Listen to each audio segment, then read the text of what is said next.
You've heard all the hype about bone broth, but what is it anyway? Let me tell you all about it.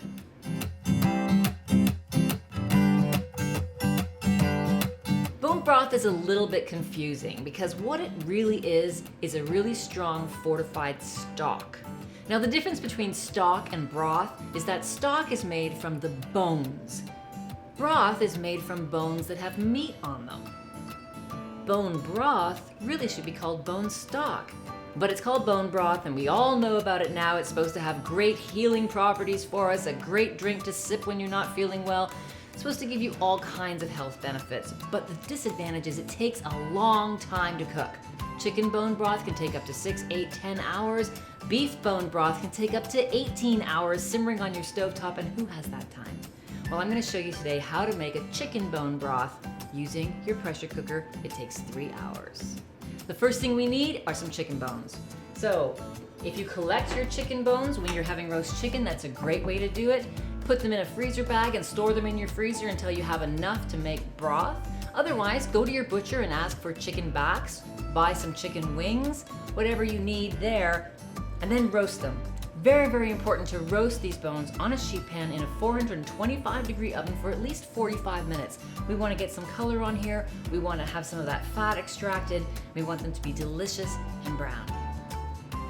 Once the bones are roasted, we're going to transfer them to your pressure cooker.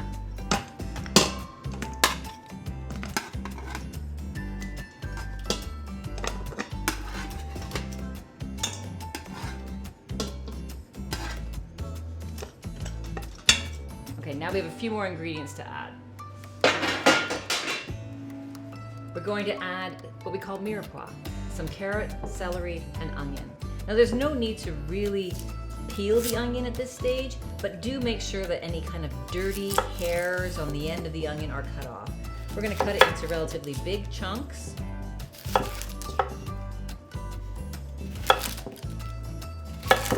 And we're going to just throw these chunks in with the chicken bones.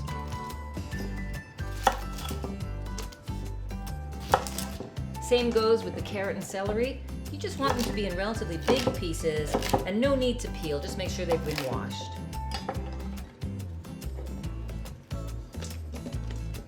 To that we're going to also add a bay leaf, some parsley,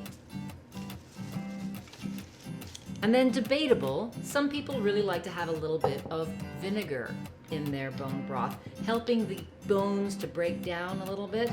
But it is absolutely up to you. Just make sure you're going to use a vinegar that you'll actually like apple cider vinegar. About 2 tablespoons.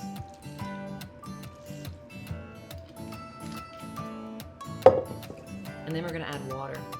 We're going to add about 3 quarts of water, but what's the most important thing here is to make sure you don't go over that max fill line in your pressure cooker.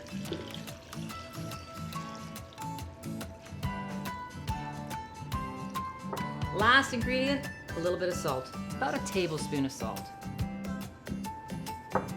Pop that lid on. And now we're going to set it for 3 hours. If your pressure cooker doesn't go up to 3 hours, set it for the maximum amount of time, which is probably 99 minutes, and then come back when it goes off and set it again. After 3 hours, when your pressure cooker goes off, you want to just turn the power off and let the pressure drop naturally. That's going to take another at least 15 minutes, but what's the rush? Let that drop naturally and then remove the lid. Everything inside should be completely, what we say in the business, crushed. The bones should be almost falling apart. You shouldn't even recognize a chicken back versus a chicken leg in here. Instead, we're going to take out some of this, what I call particulate matter, if you can, and then we're going to strain this stock into a large vessel.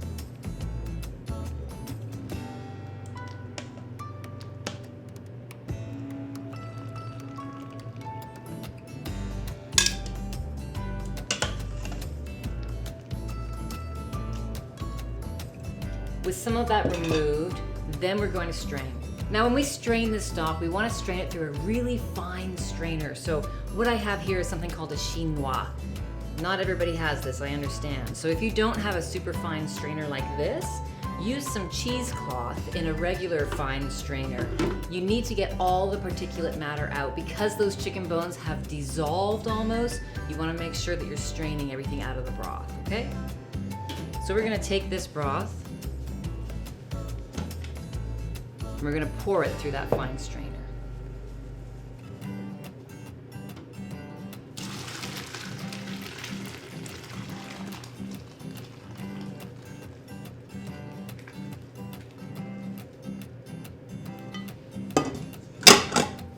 Now, because a bone broth is a really concentrated stock, you're not going to get as much volume out of your end result as you maybe want to. So do this in batches regularly. When it only takes 3 hours, then it's not really that big a deal, is it?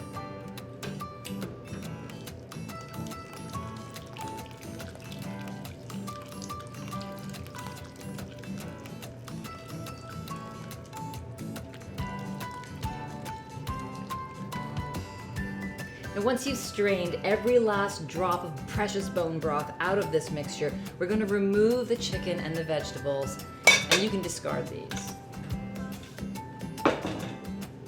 Now with this bone broth, it's really important to cool this properly, and the best way to cool it is to put it in an ice bath. That means get a vessel that's larger than the vessel you've poured into, fill it with ice water, and submerge this. Put a metal utensil in the pot that helps disperse the heat quickly, and stir it every time you walk by in the kitchen. So once your bone broth has cooled to room temperature, transfer it to whatever storage vessel you're going to keep the broth in. I've put this previously made broth into glass mason jars. I want to show you what will happen after you chill this broth in the refrigerator. All the fat will rise to the surface of the broth. Now, this is easy to scoop off this way, so you can have beautifully fat-free bone broth, semi-fat-free, down below. It also, however, acts as a barrier between the bone broth and the air, so leave it there until you're ready to use it, then scoop off the fat and enjoy the bone broth below. This will keep in the fridge for about 5 to 7 days, or if you have it in freezable containers, you can put it into the freezer for a couple months. It's always great to have bone broth or stock of any kind on hand. Now you know how easy it is to make, go ahead and do that. Remember, New York City charges $10 a cup for bone broth, so I'm thinking you might want to talk to the kids about changing the idea of the lemonade stand.